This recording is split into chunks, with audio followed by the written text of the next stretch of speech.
guys. So it was competing against myself. Right. So I had to just like, you know, what did I say?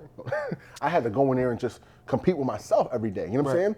With Justice, is like, he was talking about he had a couple guys with Division I offers, all this stuff. I'm like, offers are offered, did they go?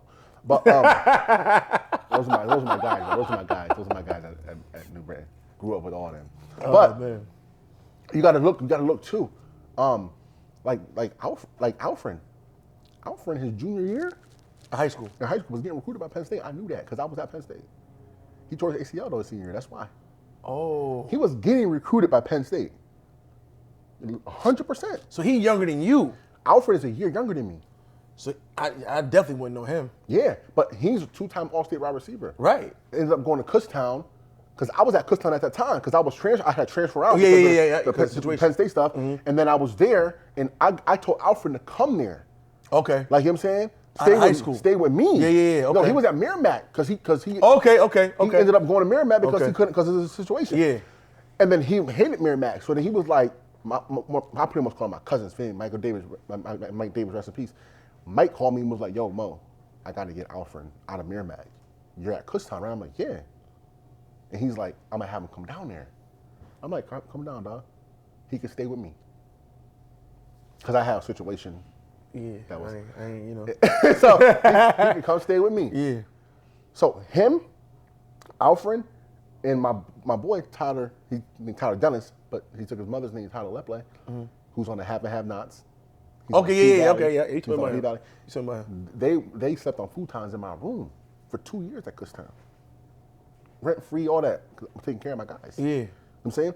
And Alfred ended up becoming in the Kutztown Hall of Fame. That's the Andre Reed. Yeah. It's just him and Andre Reed. Back-to-back 1,500 yards receiving, 20 touchdowns.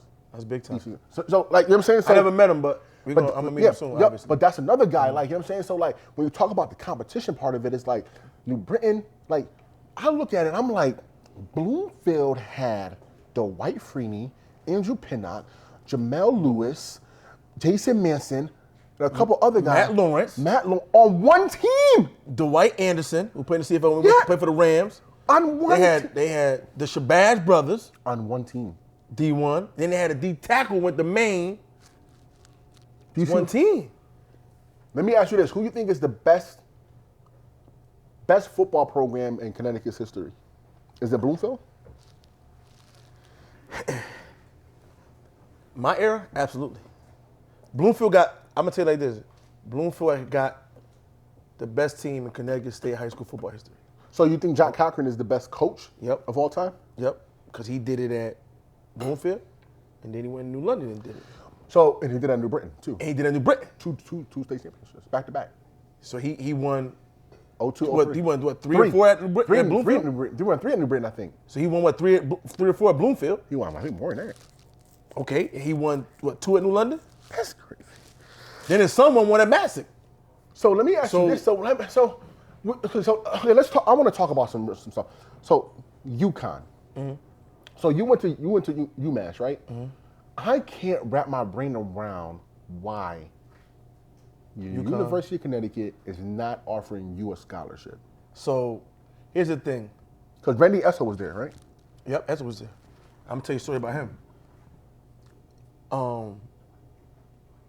I graduated a year early.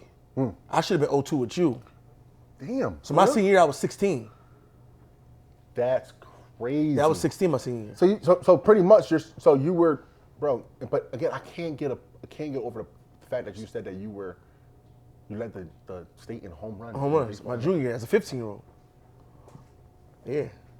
It's 6. That's why there's the stories of an athlete. You see what I'm saying? It's athletic. Come on, bro. Like, look at this. Like, come on. So again, let's talk because I really want to talk about this with UCONN, man. So my junior year, I'm 15. You gotta think when you were 15, so I was 5'7". Yep. So I grew. I was so young. I was 5'7", 165. Yeah. Getting off, UCONN came to see me. BC came to see me. Mm-hmm. Love my tape. UCONN love my. Oh, he's too small. Then I grew 3 inches my senior year. The 6'4". I'm 5'10". I was 5'7", 5'10". Right, I'm 6'1". Now I'm 180. I put on 15 pounds. 16. I'm supposed to have another year. This is my senior year. If you would have went to. You would have went to Michigan. I'd have been getting the same offers as you. Yeah, you 100%. Mind you, I never went to no camps. See, I didn't go to that one camp. That's what I was telling Ty about. Is like that's what we gotta start doing is getting these kids to these camps. But that's the thing now. Right. Camps and all that. It ain't about your tape no more. No. What you did, ran 4.37, they offer you, that's the theme now. Yeah, that's all you gotta do. You go run 4.4, offer, I don't know. Back in the day, it was tape. It was tape. Let me see your tape. They want to see the action. Yeah, I don't care what you. So you was one of the first people I knew that went to a camp and they offered you because of what you did at the camp. Right. Back then it was, let me see his tape. Right. Oh yeah, we gonna offer. Well, here's the thing. With me, with the tape was because we were in the wing T and I played offensive defense. I didn't get as many carries. Yep, me too. My tape was like, it wouldn't really do me justice. They needed to see me in person. But we ran wing T in Wishbone. Right. And then all the spread now. Can you imagine the spread? We ran spread and you spread out and we in the backfield. I'm running for 3,000. They not. You seen the clips that I put up? Yeah, it's 10 in the box with a safety in the back. It's a wrap. You know what I'm saying? We getting off. It's a wrap. You know what I'm saying? So it's different now, but UConn said I was too small. BC said I was too small. That doesn't. Maryland was the only school that offered me my senior year. Let me tell you something about only Power 5 school. Let me tell you something about UConn. Is that my junior year, senior year, right? Yeah. My junior year, I go to Penn State's recruiting visit. Mm-hmm. There's 40 guys there. All the guys, the visit? All the guys they wanted to recruit. Yeah. At that time, everyone was there. Even guys that were on the fence, like Tom Bahali and guys like that. Yeah. Donnie Johnson, they were all coming there. Guys like me, I was ready. Like there was a couple guys that were like, we're coming. We're coming. Mm-hmm. So they get us all together on one visit, right? That's the big recruiting weekend. That's the big weekend when they bring all. You could see the letter. Joe went from like 5 to 23 with commitments after that day. After that day? All you kind of had to do was get me, Justice, Timmy, George Hall, Jason Manson, all on a visit together. My boy, Sanchez went to UConn, right? So, yep. Mm-hmm. So you get us on a visit with some other guys. Mind you, Orlovsky's already there. He's already there. You offer me, I'm there. You get all of us to come there on a visit. It only takes one of us that has the A1 offer to say, I gotta come play with you. I gotta come play with my That's guys. it. And here's my thing. At the time, UConn did their thing though. Edsel did his thing back then. No, he didn't because he didn't. I mean, as far as they went to that bowl. He was the coach. Yeah. But they said they said in Luton, Esso's losing the battle when Connecticut played. Bad. How do you let those 5 guys go? Bro, listen. 6, you. Then next year you Breon, Ryan Glasper. Everybody leaves the state, and then we end up being all Americans.